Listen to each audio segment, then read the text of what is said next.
If you guys haven't watched my videos here for the last few weeks, then you'll know that I had a few overheating issues with this thing. Nothing major, but it was like the second mark above 210 on the gauge there. And what I figured out is that the electric fan here is completely locked up. So if I show you guys here what this looks like, you can see it has a whole bunch of resistance, and like I can barely even spin it with my hand here. So it's definitely a problem right there that we're going to get fixed up today. And there's a few different ways that you can test out if your fan works or not. Obviously, one way is you can just do it by hand like I just did. Another test you can do is to turn on your AC, and the fan should turn on with your AC. Or you can also try your defroster, so the fan should also work with your defroster. Another test you can do is to actually remove this temperature sensor from the thermostat housing. And once you remove that, the fan should also turn on, just because if the Jeep doesn't know what temperature it's at, then the fan should automatically turn on. And then something else you can do is actually jump the fuse from the fuse box right here, and the fan should turn on. So there's a few different methods that you can do to test out your fan just to see if it works. But obviously, if I can't even spin it by hand, I can barely spin it by hand, then it's probably time for a replacement. So there should be a pretty easy fix here. Let me show you guys what we're actually doing. So right here is the replacement fan that we're going to be using. As you can see, it's a whole lot easier to spin, no resistance at all. So this is actually from Omix. I believe Omix and Crown Automotive are the two most popular Jeep OEM replacement parts companies. And I saw pretty good reviews on the Omix fan, so that's what I decided to get. I believe it was about $113 with taxes and shipping from Summit Racing. So this is what we're going to be installing. It should just be a pretty simple plug and play. Let's go over what we're going to have to do here. So if you look at the electric fan here, there should be 2 bolts on the top corners, and I believe they are 8mm bolts, and they hold on this coolant hose right over here. So if you guys can see, they're kind of covered up, but one of the bolts is right over here under the hose. And the other one is on this other corner right here, also underneath the hose. And those are 8mm bolts, so we're going to have to take those out. And then of course we're going to have to unplug the electrical connection, which is right down here. Now for this, all you do is pull out this red tab, and then you just press the other tab and pull it right out. I'll show you guys how I do that here in a minute. But then once you get those 3 things done, it should just slide right out. So we'll see how it goes. Some people actually remove this coolant tube. We'll see if we have to do that or not. But yeah, let's go ahead and get started. So right here is the electric connection. We're gonna go ahead and take this off first.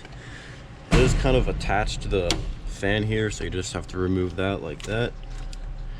Then here is the red tab that I was saying. So you move that to the side here, and then there's a tab that you press down. It should just release just like that. So that's good right there. Now we have our 8mm socket. We're gonna try to remove these bolts from the top corners. So we got the first bolt on the top corner here.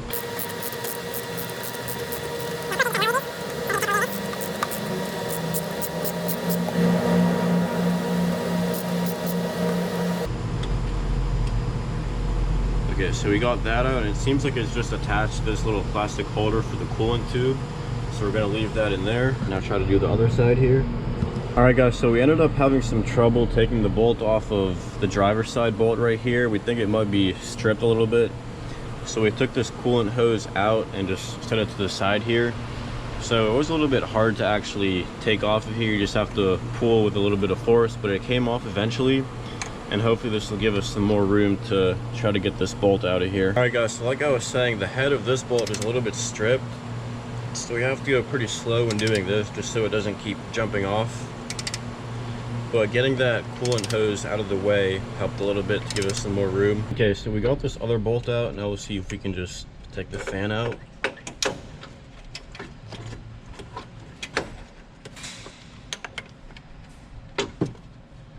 Alright, so this side's out. Now we just have to get the driver's side.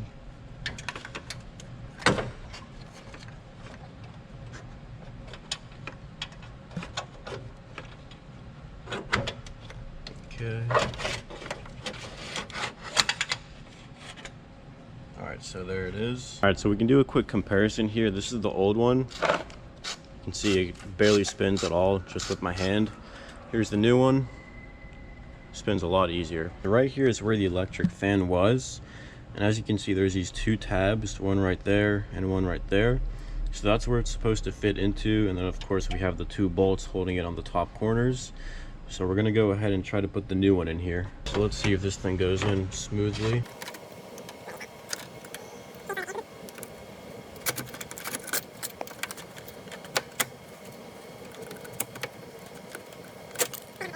Alright, so we got the new fan in here. You just have to take your time and just wiggle it in there, but eventually we got it in. So if you guys might be able to see down there, that's where one of the clips is. So you just have to make sure the tabs go inside there. And then right down there is the other side. So just take your time, you just gotta wiggle it in. So now all we have to do is put these 8mm bolts back on here, and then put the tube back in, then plug in the electrical connection. All right, so I put the bolt back in without the hose on it, just to make it a little bit easier to screw it in here. This is the one that we had trouble getting off, so I'm gonna go ahead and start with this one. Of course, you wanna make sure this little hose holder is on top.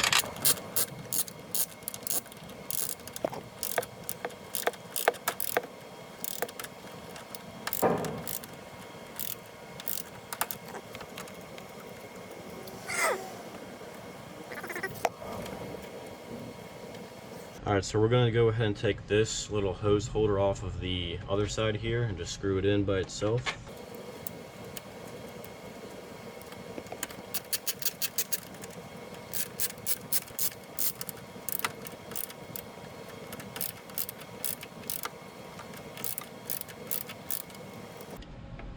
Yeah, it seems like it's pretty solid in there. Now we can put the coolant line back in the holders. Thread it through there.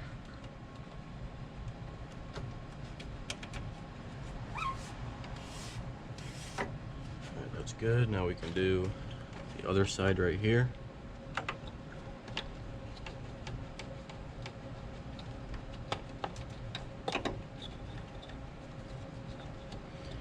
Alright, then obviously you want to put it back in here.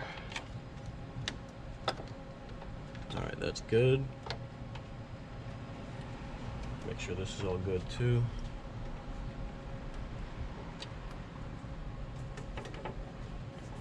Want to make sure this doesn't get pinched off by the fan shroud here as well.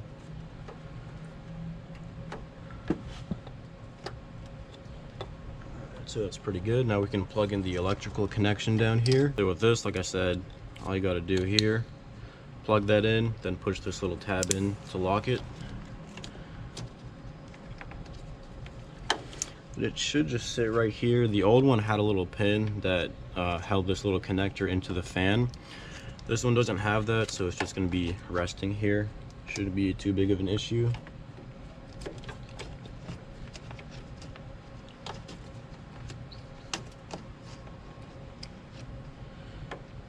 Alright, yeah, but that's all there is to it. Now we can head on the road and test it out, see if it works. Alright, so let's go ahead and start this thing up.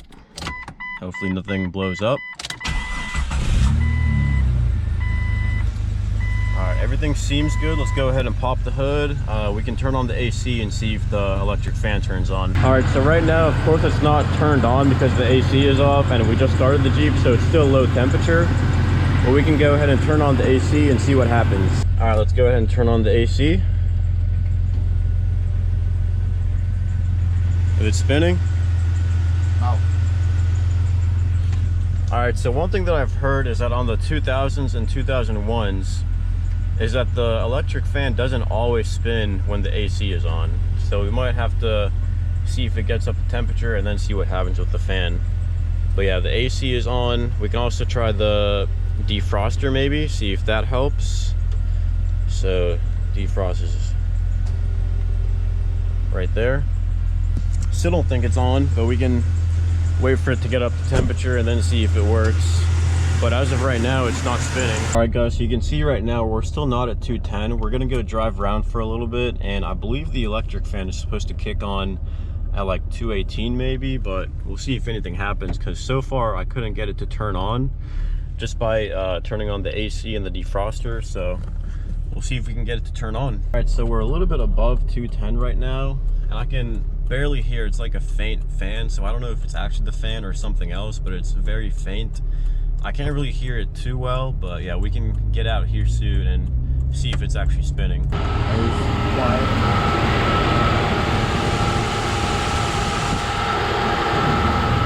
All right, so the electric fan is definitely on. It's just a lot quieter than I was expecting. But you can see right there, it's a little bit above 210 with the electric fan running.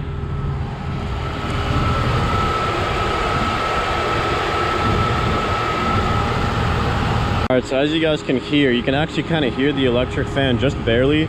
Well, like I said, it is a lot quieter than I was expecting, because normally you would hear like a lot louder, I guess, but yeah, it's definitely working. It's just a lot quieter than I was expecting, which isn't a bad thing as long as it does the job. All right, so if you guys haven't watched my previous videos, then you'll know that I want to replace a whole bunch of parts in the cooling system on this Jeep. So the electric fan was the first thing that I wanted to do, obviously because it was broken and completely wasn't working at all. But some of the other things that we're getting done is we're getting a brand new water pump, thermostat housing, radiator hoses. We're getting a whole coolant flush, and we might also replace the whole radiator as well. So we'll see if we do that. I know one of the brands that I was recommended is the Spectra, which is a pretty like a stock OEM replacement radiator for these XJs. Another common one is the Mishimoto Performance radiator.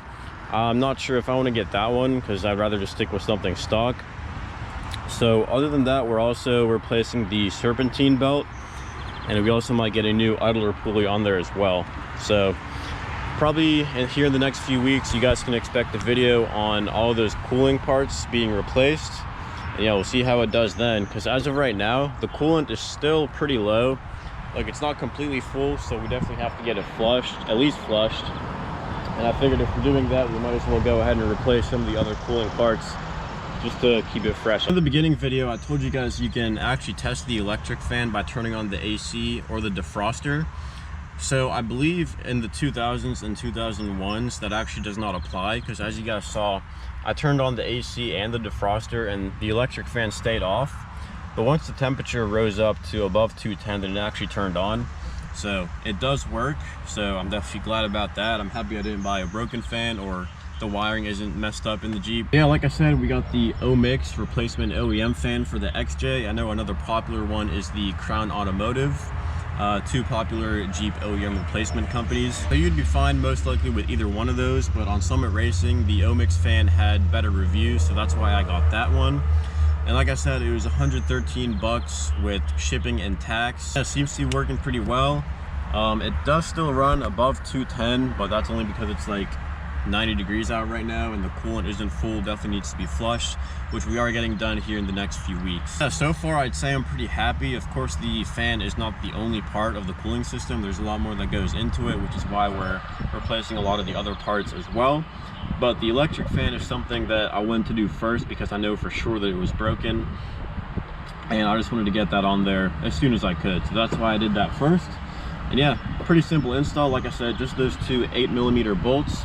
We actually did end up taking off that little coolant tube first and taking it off the little holders just to make those bolts easier to access.